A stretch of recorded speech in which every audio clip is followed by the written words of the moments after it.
Hello, this is Shannon Bailey back again. This is my third video of putting out the calling that our creators put on me. Um, I'm not going to go back and touch base on the other ones in this one. I'm just going to share a section of my journey of how God led me through this. Of course, it took many battles to overcome and to come to the point I am with Christ. But this is one, and these things you can't make them up. So if you know how God works, but I want to share this with you. You know, when you get woke up and get such a bold command from God, never really hearing from God in that manner, not in that voice.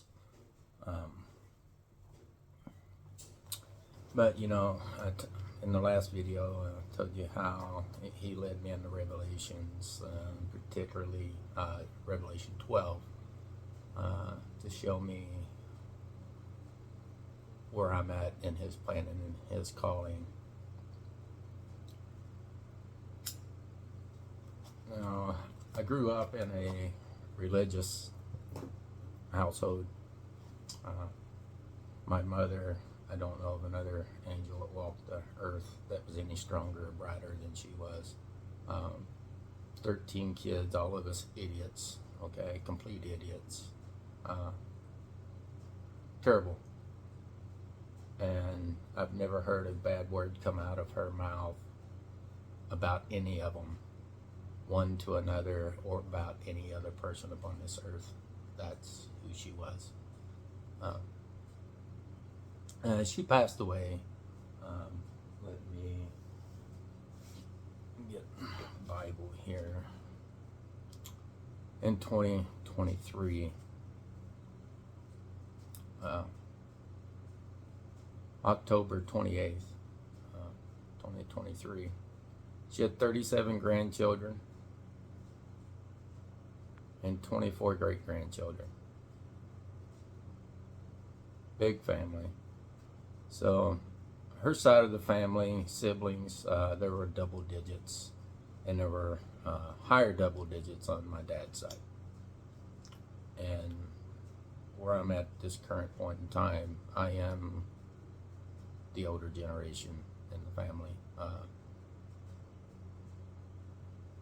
Never met grandparents on mom's side. At about the age of 5 or 6, they were passed away on dad's side. And all my aunt and uncles, out of the double digits on both sides, are gone with the parents. So it's just everything working out with God's timing. But many years ago, my family being religious, my dad being in church, he had a couple sisters that were absolute shining angels too.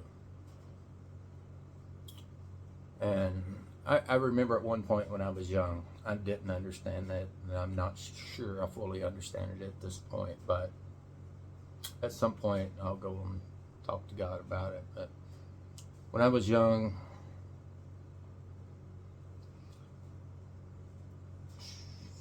6, 7 years old, 8, I don't know, somewhere in there, 9, 10,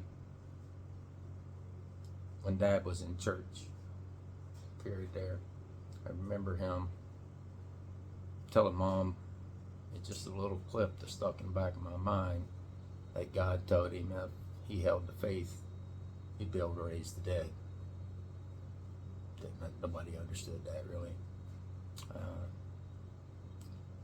And I'm imagining my father had the same thing that come up on me when this happened on January 24th of 25. It's your awakening, your spiritual awakening. And, you know, when you awaken with the Holy Spirit, anyways, my experience in your spiritual awakening,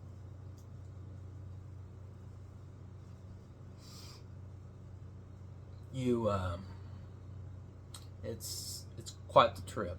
You know, the presence of God comes into you at full power. Basically, you're Jesus mode. Okay. You read people's minds. You know their thoughts. You go out and get anything you want at any given time. Okay, and think of the movie Bruce Almighty. Bruce got the powers. You go out and you become Jesus empowered through the Holy Spirit. And all these things you want to do, getting them up on the beginning of your awakening, is things of the flesh. What did the flesh want? Right? You wanted money. You wanted this. You know, you might have wanted this girl or that. Whatever it was. Those are the first things you attack to want with this. And all that power gets pulled away. Now, when I tell you the power I'm talking about, you're in so control the Holy Spirit is of you. You can handle any situation. I don't care who it is. What authority level they think they hold in this world, they have no authority over you. The Holy Spirit, God, will speak through you and take care of that for you. So that's the type of authority. People coming and seeing you all the time, you could just, in your head say, I don't want to see them today. They wouldn't show up.